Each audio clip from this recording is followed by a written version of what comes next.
Bienvenidos a la introducción al curso de legislación ambiental.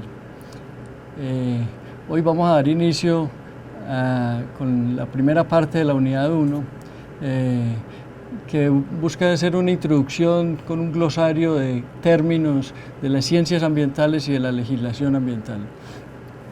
Para hoy entonces, como sesión introductoria, vamos a traer 3 frases de reflexión sobre el tema que nos convoca.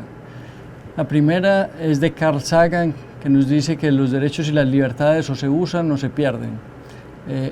Es muy importante tener presente que la ley y los instrumentos jurídicos como instrumentos de solución y manejo de conflictos tenemos que usarlos, porque de lo contrario no nacen a la vida jurídica, no son herramientas realmente eficaces.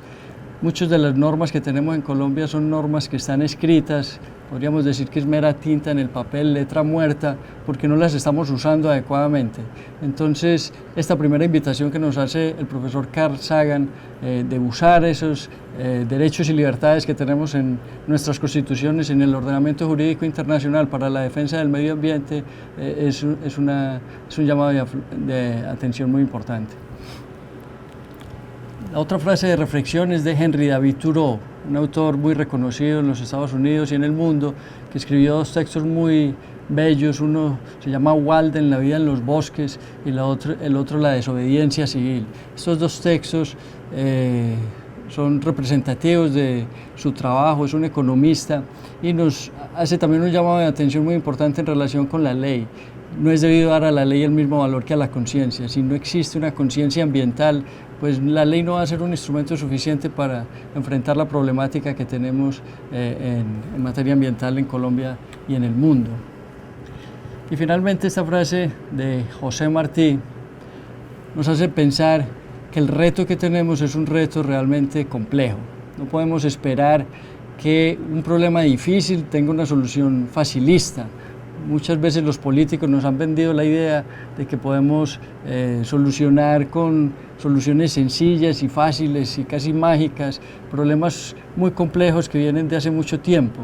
Tenemos un problema de una transición paradigmática en la cultura. La cultura está abocada a un cambio necesario de paradigma porque el modelo está en crisis, y lo que nos dice José Martí es que emplearse en lo estéril cuando se puede hacer lo útil, ocuparse de lo fácil cuando se tienen bríos para intentar lo difícil, es despojar de dignidad el talento.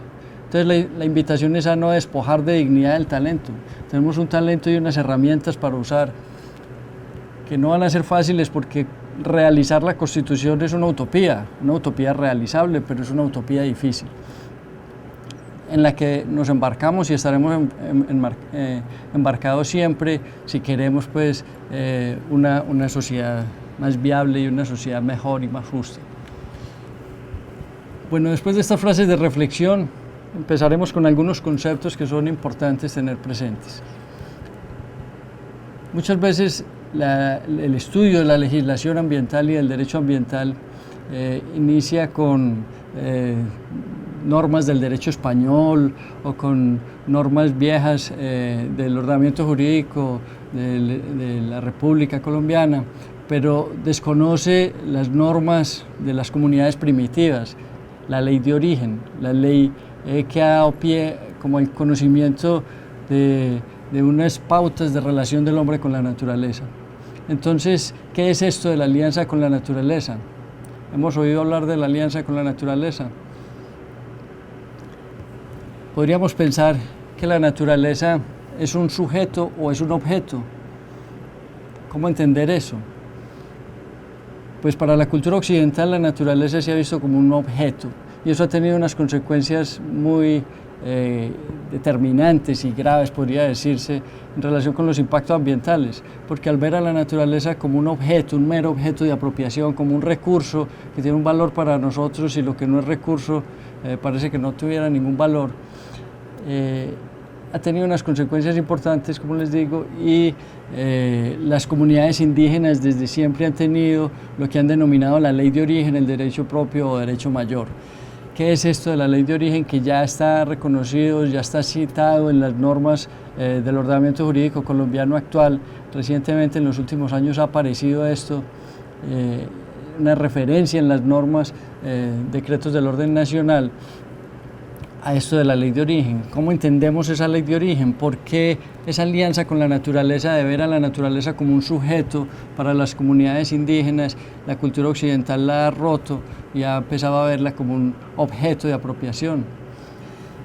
En la cumbre ambiental de Guaduas, el mamo Danilo Villafañe abrió una cumbre de 3 días de debate ambiental en el 2010 y dijo 3 frases nomás. Estas 3 frases son muy representativas porque él dijo: esto no lo digo yo, esta es la voz de los antepasados. Y la voz de los antepasados, que nos dice: el hermano menor piensa en su bienestar, no en el de todos. ¿Quién es el hermano menor? ¿A quién se refieren ellos cuando hablan de que el hermano menor no piensa sino en su propio bienestar? Pues las comunidades indígenas nos ven a nosotros como un hermano menor, a la sociedad dominante, mayoritaria, digámoslo así. La sociedad mayoritaria en Colombia y en el mundo es vista como hermano menor porque no ha aprendido a relacionarse con la naturaleza.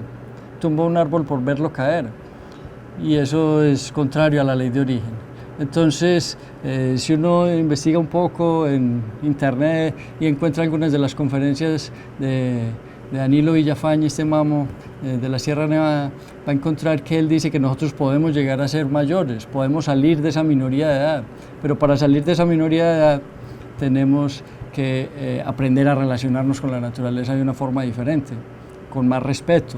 Ellos tienen la visión de que hay que pagar cuando uno toma cosas de la naturaleza, esos son los llamados pagamentos, no un pago monetario, sino es un pago en parte espiritual, en parte de retribución a la naturaleza y de permiso para tomar lo que la naturaleza nos da y necesitamos para vivir.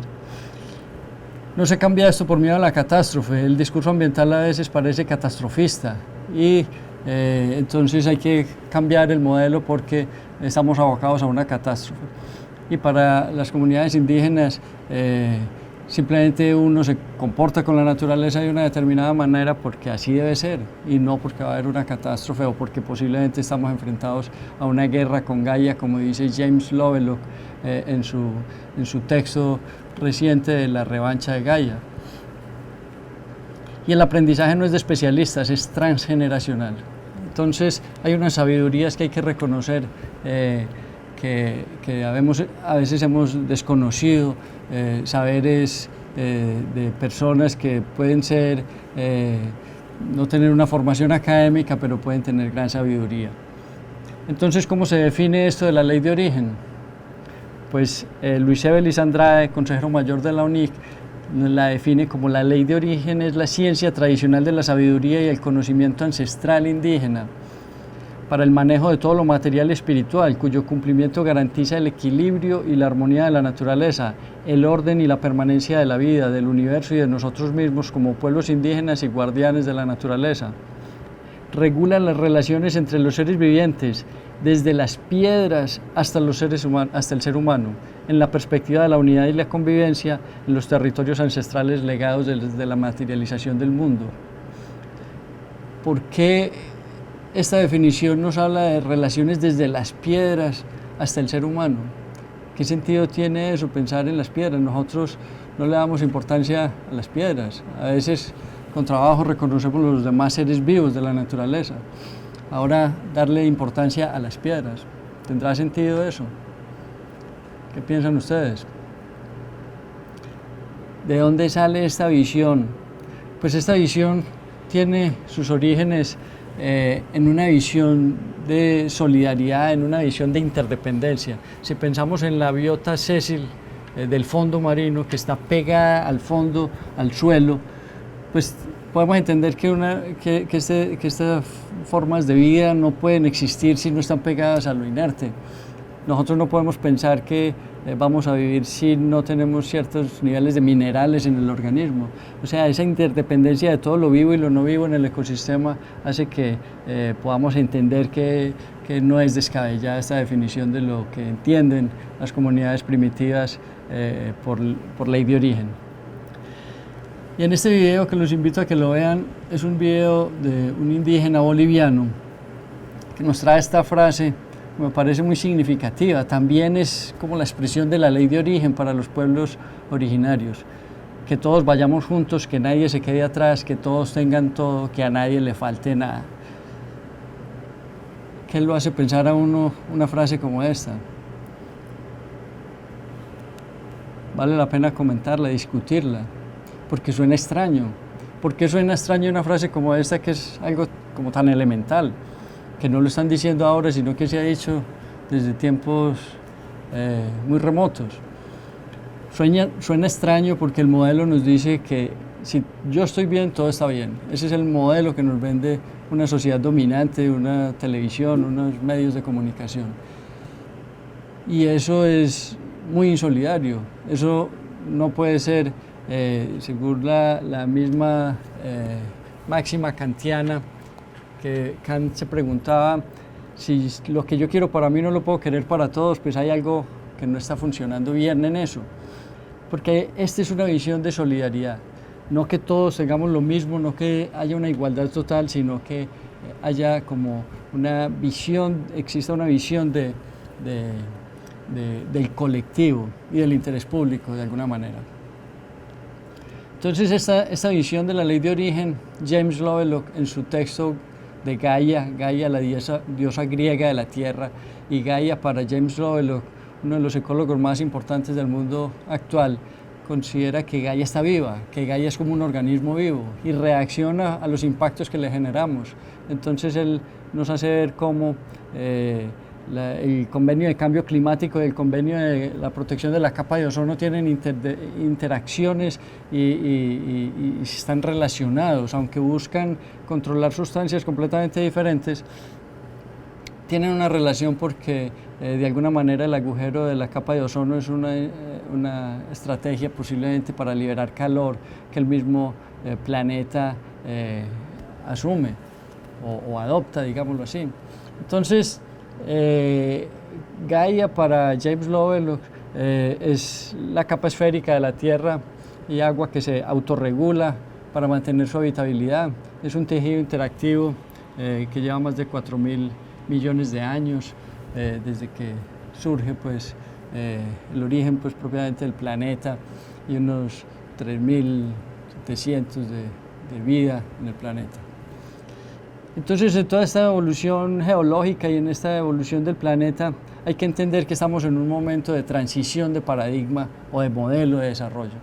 Un paradigma es un modelo a gran escala, entonces hablamos de que estamos en un momento de transición paradigmática porque la cultura está abocada a un gran cambio, así como en la época del Renacimiento y en ciertas épocas que ha habido grandes cambios de la humanidad. Nosotros estamos abocados a un gran cambio si queremos lograr pues, adaptarnos adecuadamente a los retos del mundo actual. Porque James Lovelock nos dice antes había que proteger al hombre de la naturaleza, pero ahora hay que proteger a la naturaleza del hombre. Entonces por eso encontramos que muchas veces las personas no nos entienden cuando nosotros decimos es que tales cosas no se pueden hacer por el planeta, por las condiciones de habitabilidad, por la mejora, por proteger el ambiente. Porque dicen, si cosas que se han hecho toda la vida, sí, ¿por qué de un momento a otro ya no se van a poder hacer?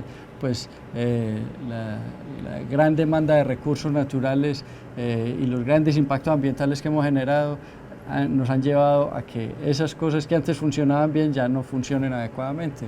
El sistema de tratamientos de aguas residuales en un río funcionaba bien antiguamente porque la materia orgánica de una ciudad que caía a un río, pues el río la asimilaba en unos cuantos kilómetros, asimilaba esa materia orgánica y no era un gran impacto ambiental pues, que afectara en forma significativa el ecosistema acuático, pero hoy en día ni siquiera llegando al mar ha sido asimilada ya esa materia orgánica y entonces los impactos son a gran escala.